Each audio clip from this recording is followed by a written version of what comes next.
Blake Lively was not invited to the Met Gala this year, and that tells you everything. This is a woman who used to own that carpet, who turned the Met Gala into a personal brand moment every single year, who showed up in gowns that changed color on the steps and made the whole internet stop scrolling. This year, the invitation did not come. And while that might seem like a celebrity footnote, it is actually the perfect summary of where Blake Lively stands right now.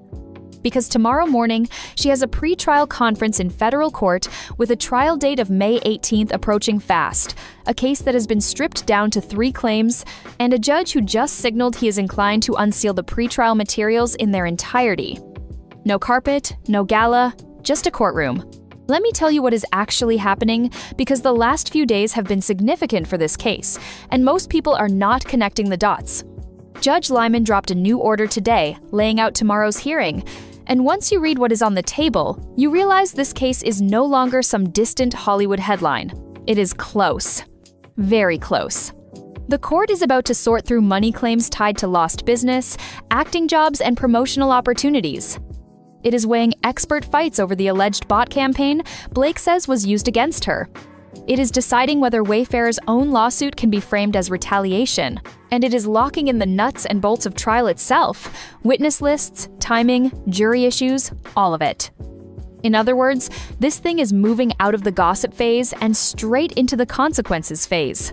But the line that stood out to most people reading this order is this: after a preliminary review of the pending pretrial motions, the court is inclined to unseal the materials in their entirety. The entire pretrial record, potentially unsealed, right before trial. If you have been following this case, you know what that means. More documents, more evidence, more of what has been kept behind closed doors coming into public view at the worst possible time for Blake's team. And once more of the record comes into daylight, one problem keeps surfacing again and again: the foundation this case was built on.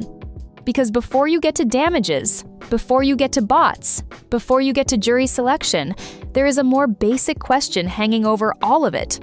Why was this case filed the way it was filed in the first place? Blake Lively did not choose California because that is where the alleged conduct happened. Her own claims place the core events in New Jersey. She chose California because California offered something far more attractive: treble damages. A possible triple payout. That is not a legal mystery. That is strategy in black and white. The venue was picked the same way people pick casinos: better odds, bigger payout. They chased treble damages like it was a clearance sale, and when a case starts looking like it was filed for the jackpot instead of the facts, judges notice. And unfortunately for Blake, Judge Lyman noticed. Now, the very move meant to maximize this lawsuit may be the move choking what remains of it. Because here is what happened when Judge Lyman applied that scrutiny. 10 of her 13 claims were thrown out. Her sexual harassment claims gone. Most of what she walked into that courthouse with dismissed.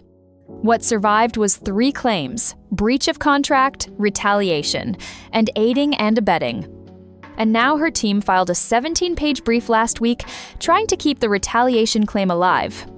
In doing so, they revealed more than they probably intended to. The central argument in that brief is that Blake had a reasonable good faith belief that California law applied to her situation, that she genuinely believed FEHA covered what happened to her in New Jersey. But good faith and documented damage strategy are not the same thing, not even close. California was chosen for its damage potential. The harassment claims were thrown out precisely because that choice did not hold up legally, and now her team wants credit for good faith belief in the very jurisdiction the judge already said did not apply. They are not arguing facts anymore, they are negotiating with reality. This lawsuit looks like it was assembled from leftovers. Every new filing feels like another round of CPR on bad news. But wait, because the jurisdiction problem is not even the most damaging issue sitting inside her retaliation argument right now.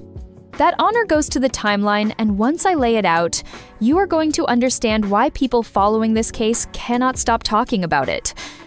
Blake's team is arguing her retaliation claim is protected because she filed a complaint with California's Civil Rights Department, known as the CRD complaint. Her team says filing that complaint was protected activity and that Wayfarer retaliated against her for it. Here is the brutal part. The alleged retaliation, the negative press campaign, all of it allegedly started in August of 2024. Blake did not file her CRD complaint until 4 months later. You cannot retroactively create the protected activity that triggers a retaliation claim. Their timeline is less evidence and more fan fiction. Cause happened here, effect happened there, and logic died somewhere in between. And she did not even plead the CRD complaint as a protected activity in her original complaint. She is adding this argument now because she needs it now.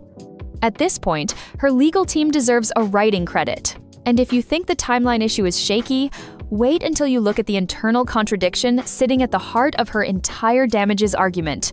Because this is the part that once you see it, you cannot unsee it. Blake has to simultaneously prove two things to a jury. First, that the content put out about her, the little bump video, the negative press, all of it, was so damaging and so effective that it immediately turned the public against her and caused real, measurable harm to her career and her businesses. Second, that the same content was so ineffective and so ignored by the public that Wayfarer had to hire people to use bots and fake accounts to artificially push it out to a wider audience because nobody was organically engaging with it. Both of those things cannot be true at the same time.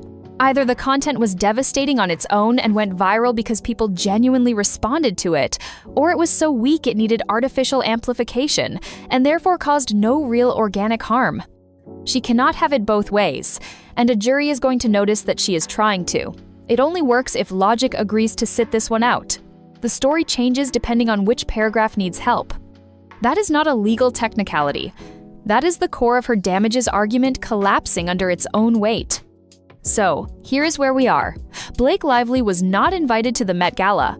Her pretrial conference is tomorrow with a judge who is inclined to unseal everything. Her retaliation claim is built on a jurisdiction chosen for its payout, a timeline that does not support her protected activity argument, and a damages theory that contradicts itself. The case that was supposed to be her vindication has been stripped down to almost nothing, and what is left is held together with arguments that create more problems than they solve. What is left here does not look like a winning case. It looks like expensive damage control.